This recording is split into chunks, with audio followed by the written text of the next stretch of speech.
Hey guys, and welcome back to my channel. Today I'm going to talk a little bit about chronic pain. Now, I have been someone who has struggled with headaches since I was a teenager. I have been to lots of doctors. I've also been through a lot of changes in life since, obviously, in the last 25 years. And all of these things can change my pain. The circumstances around my pain, the triggers, and for the most part, I've been able to pretty much get rid of my changeable triggers, or avoidable triggers, I should say. The things that I can't avoid, I do, like the plague. The things that I can't avoid, like hormones, because my cycle's about to start, or weather, noise sometimes, can't do anything about those things. So what I'm going to do today are talk about the things that help me deal with the chronic pain. Now, I could say one thing. Most of my really bad headaches have to do with my hormones, and at this point, there's nothing that can be done about that. That wouldn't cost me an arm and a leg, almost literally.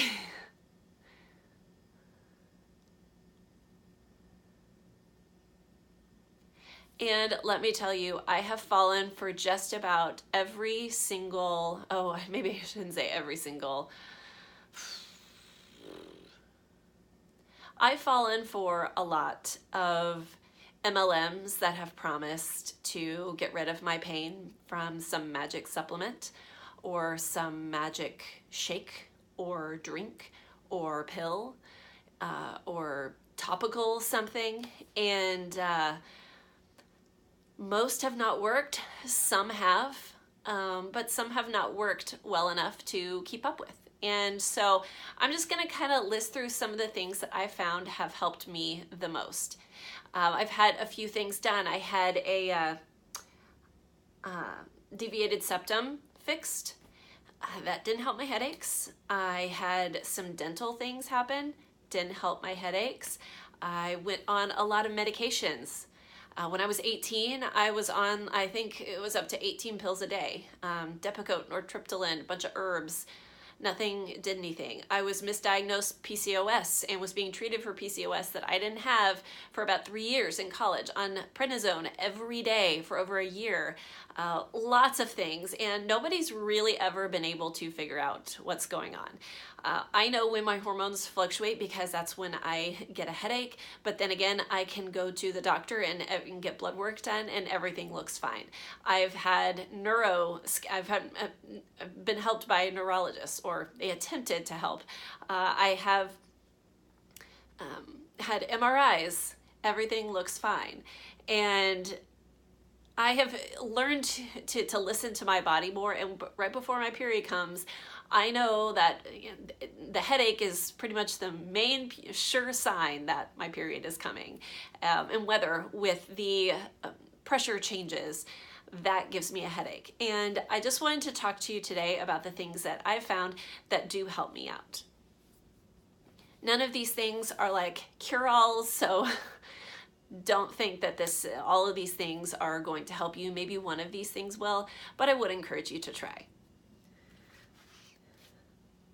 Okay, when I first jumped into essential oils, it was because I wanted to get rid of my headaches, and I believed a Young Living distributor who would basically cure me of everything, and it did nothing except cost me a bunch of money. And so I'm not bitter. Thank goodness I'm not bitter.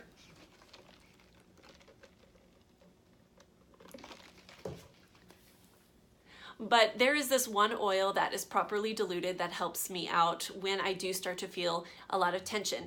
And it is this Tension Relief Synergy from Plant Therapy. And I really like this. It comes in a roll-on. It comes in a regular bottle, but I just bought it in the roll-on. And it has peppermint, eucalyptus globulus, rosemary, spearmint, lavender, basil, ravensara, cinnamon leaf, ginger root, CO2, Roman chamomile, and it's diluted at 5%. So it is properly diluted. I used to use Deep Relief and it was not diluted enough. And oh gosh, I'll do a video someday about the damage that Young Living did to my body. But oh, I love this so much. I feel like it's just the perfect amount of coolness that can definitely help me with a headache. And so I keep this in my purse at all times. It doesn't really ever leave my purse. A little tip though, if you do have this and keep it at home, I would highly recommend keeping it in the fridge, because there is a metal ball at the end. And when this oil goes on cold, it helps so much more. Now this is an MLM, and there's probably something else non-MLM out there that may help, but this is the Norwex Timeless Relaxation Rescue Gel, and it comes in like a roll-on, and I am almost out of this stuff. And it's kind of like an icy hot, but well, I mean, it's more of icy, almost like BioFreeze or something like that. And I got this free for hosting a party like 3 years ago, and not this one, I've repurchased this many times. But I found that this does help a little bit on my neck, and I put it actually like all over my face. When I'm going to bed and I already have a little bit of a headache, I find that this does cool me and relax me a little bit. Also, my husband loves this for his knee. His knee aches sometimes, and this has been great for my son Caleb's growing pains. This is the only thing that's worked for him when he has growing pains at night, and I really like it. It's one of those things you don't really think of when you think of Norwex, but I like this. Another thing that I love to do is take Epsom salt baths. Most people are probably deficient in their magnesium, and so taking Epsom salt baths or magnesium baths can help as well. And I did a video a year or two ago about how I make an essential oil Epsom salt bath, and I can link that in the video description below. It's not just about taking some Epsom salts, adding oils to them, and throwing that in the bath. They need to be diluted in a carrier, and I show you in that video how to do that. But Epsom salt baths I find are really, really nice, and I wouldn't say as much for the headaches, but for any sort of body aches that I get, because if I'm sitting at my desk for a long time, yes, that can definitely cause some tension in my shoulders. Or if I have an extra hard workout, oh yeah, that can help tremendously. Or when I am starting to feel sick, taking an Epsom salt bath has helped me more specifically with UTIs in the past.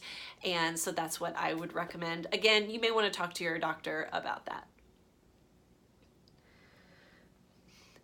On the magnesium train, I sometimes take magnesium when I'm starting to feel a headache come on in the evenings. I cannot take magnesium during the day because it is as strong as a sleeping pill for me. I take the chelated magnesium, and I think it's 250 milligrams, and it's like lights out for me. And so I like to take that supplement sometimes in the evenings. Also, you can make something called magnesium oil, and it's not like essential oil. Really, all it is taking magnesium flakes, which I don't have any with me, but it's sitting on the edge of my bath. But I bought this big jar, plastic jar of it on Amazon, and they look, they're like thick flakes. I don't really know how else to describe it. It's like you know how you shave, you can like shave soap and it makes these like little flakes. That's kind of what they're like. And all you have to do is dissolve them in water, and that makes magnesium oil. And it's not oil like olive oil or essential oil. It doesn't have that. But when you touch it, it does feel kind of oily, and I think that's why it's called that. And sometimes what I will do is either spray that on the bottom of my feet. I put it in an old spray bottle and spray it on the bottom of my feet. Another thing I did was make a magnesium body butter, and I just took some magnesium oil and in the stand mixer in my kitchen and mixed that up with some, what was it? The Evening Primrose body cream from Plant Therapy, and made just kind of a nice little rub. You can mix some essential oils in with that if you wanted to get double the benefit, but just magnesium, and talking to your doctor about that, because a lot of people are magnesium deficient, don't get enough, and that can cause pain.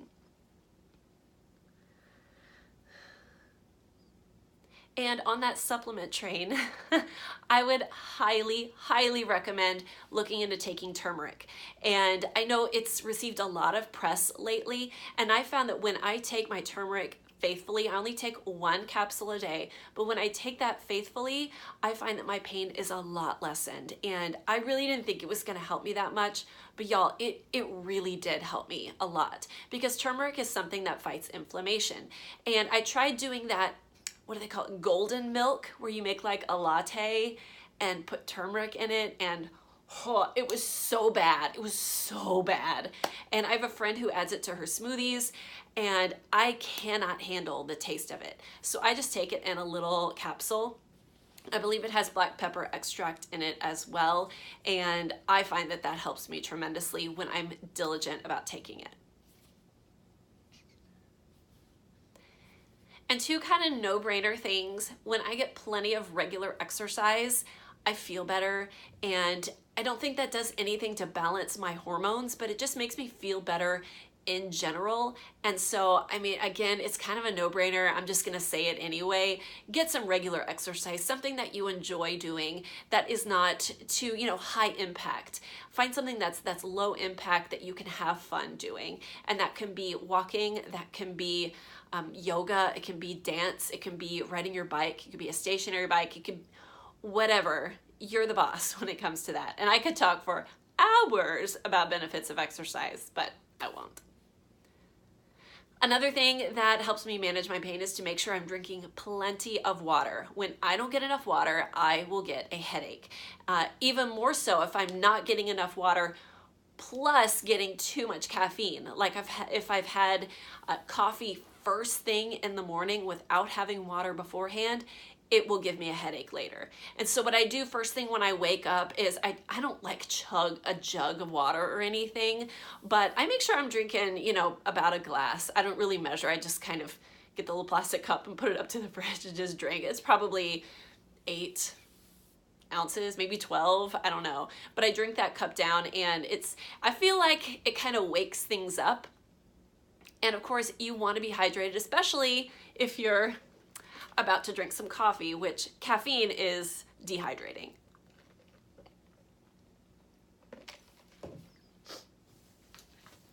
And the last thing is a lifesaver. I kind of wish I had known about this before. If heat is something that helps your pain, highly recommend this. This is a heating pad, y'all. Look how big it is. Oh my goodness, I think it's 18 by 24, I want to say. And this thing is so nice. I've never had I've had lots of heating pads, but they're usually, like this big. And it's good to, target an area. But when you can lay your entire back, if you have back pain especially, if you can lay down on your heating pad and go to sleep, oh, it's so nice. And this is super soft as well. This only has 4 or 5 heat settings. I can't remember. I think it has 5 heat settings, but yeah, it gets, like 2 is real hot. So I usually just get it on the level 1. But another thing, this has nothing to do with pain. What I will do, because my husband and I have 2 very different preferences when it comes to temperature in the bed, and that doesn't sound like what I need it to sound like. But he's a little bit more hot natured, and I'm a little bit more cold natured. And so we have an electric blanket, but I know that would drive him crazy, to have that, even if it's not on his side, even if his side is not turned on, I know that would definitely bother him. So what I've done before is I lay this under, because he usually goes to bed first, but I will lay this on my side of the bed and turn it on before I go to bed, so I can pull back the covers and lay down in a nice warm bed. Sometimes I'll keep it on, sometimes I'll take it out of the bed and I've just got a nice warm place to lay there. This would be good for massage therapists to put under the sheet on their massage table just to kind of warm things up. But y'all, I love this. This has been one of the favorite things that I've had over the last month or so. And actually, if you can't tell, I'm in a hotel right now. And I brought this with me because I love it that much. And I will link the Amazon link where I got this, and I think they even come bigger than this, but man, y'all, this is amazing. So I hope that was helpful for you today. I know I talked about a lot of different things that help my pain, and I think, you know, if there's one of these things that you like to try, whether it's an actual product or just a habit that you'd like to get into, just try it. It can't hurt to try. And I'm not trying to sell you anything. I'm not trying to get you to join a team or, you know, promising any miracle cures. This is just my testimony of what can help me, and maybe it can help you as well. If you enjoyed this video, please be sure to give me a thumbs up, and be sure to hit that red subscribe button so you can see all the videos coming your way soon. I hope you're having a great day, and I'll see you next time. Bye.